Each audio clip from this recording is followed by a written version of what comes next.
Hello beautiful people, welcome to the channel, The Witchy Goth here, hope you're doing well. Today's video I am begging for money, not for me, for the charity fundraiser I'm doing for cats protection. The fundraiser has been running for the whole month of May. The target was 50 kilometres. I have, as of today, done 117 kilometres. I had increased my target from the 50k to 80k, and then I decided, okay, let me do an ultra marathon distance, which is 92 kilometers roughly. And I've obviously gone past that, but I have increased my training over the past few weeks because I am running a 10k at the end of June. And obviously at my age, 56, running 10 kilometers takes me a lot longer than it used to. My old PB was an hour, literally an hour for 10Ks, and my 5K PB was half an hour, 30 minutes. So yeah, I doubt I'm going to get that fast, but the aim is to try to be as fast as I can be, as well as finishing the race. So raising money for cats protection. This money obviously goes towards cats protection. It helps them. I believe that £25 helps one crate for them, and helps with the feeding and so on. So if you could donate to them, I'm going to leave the link for the donation page. It's my donation page in the description box below, as well as pop it into the first comment. But if you could donate, it would be greatly, greatly appreciated. I want to say a big thank you to all of those who have already donated. I really, really, really appreciate it. This running malarkey is not easy. A lot of you know that I used to run in my early 40s. I've always been into fitness. It's been a big thing through my life. And then while I was running in my early 40s, I suffered a miscarriage, and I sort of quit running then. It wasn't while running that I had the miscarriage. But I had my yoga studio, and then I closed down my yoga studio because I became very ill with various things. COPD was the main thing. My breathing became really difficult. However, this time last year, I could barely walk. I was walking with a stick. And somehow I have managed to force myself to start running again. So today I ran 7 kilometers. It was an easy run. Oh, it was brilliant. The rain was pouring. I did actually record a video in the woods while it was raining, and I was sat underneath some yew trees, and I watched the video back and I was like, no, you guys don't want to see me with rain dripping off of my nose and chin. So I thought, okay, I'm going to re-record it. So here we are. And I just want to say thank you to everybody who has supported me and encouraged me to carry on running and to get this far. At 56, it's not easy. I have several physical injuries. I broke my right leg twice through running. Tibia stress fracture down towards close to the ankle. I currently have an Achilles tendonitis.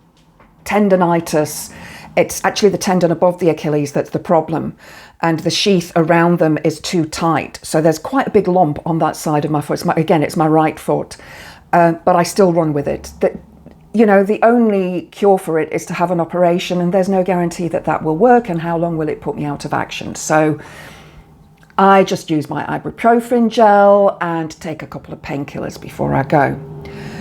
So what I discovered today on my run, being able to run 7 kilometers, like flat out, my sort of strongest pace, even in the rain with the mud. And I love my trainers, they're brilliant. So my trainers were built for trail running, built for the mud, and they're absolutely brilliant. They do the job. So this whole thing has been a journey for me, and today I had porridge for breakfast instead of toast, and I do believe that gave me that extra energy to run. I also, running in the cooler weather with the rain actually feels better for me than running in hot weather. And I had a terrible night last night. I was very, very poorly. I have a complex hiatus hernia and I'm waiting for an operation for that. And I was awake up and down all night in pain, in agony. So this morning I thought, oh, maybe I shouldn't run. Maybe I should have a rest day. And then I thought, no, just go out for, even if it's just a 3.6k run, which is my sort of shortest distance that I do locally.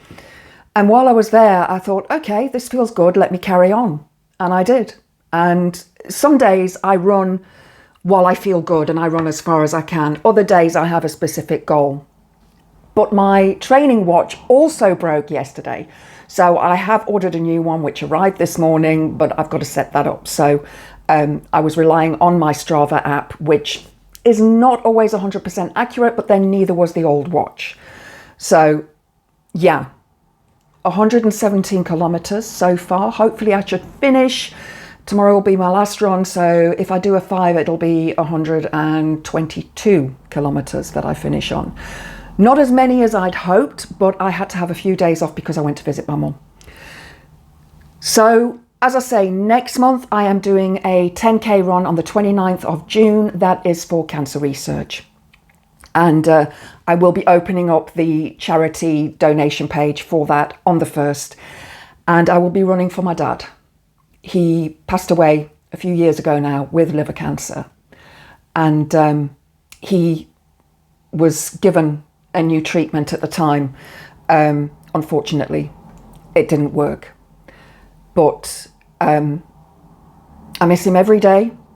And in my head, when I'm running, I hear him all the time saying, pick up your feet, Debs, pick up your feet. Now, my dad used to, I used to do long distance swimming when I was a kid. So I'm into the sort of endurance sports. That's really my thing. And when I was doing my long distance badges at school, he would walk up and down the length of the pool with me while I was swimming to make sure, just to keep encouraging me and to keep me going. He really, really supported me with that. And I think that if he saw me today and the running that I'm doing, that he would be really, really proud of that. And so whenever I see a white feather on the floor when I'm running, I think that's my dad, he's watching me. And then obviously when I'm running, I just hear his voice in my head, pick up your feet, Debs, pick up your feet. Because the roots in the woods and in the forest really don't like me. Anyway, if you could donate to Cats Protection Charity, I would really appreciate it. Again, the link to the donation page is in the description box and in the first comment below. And hope to see you again.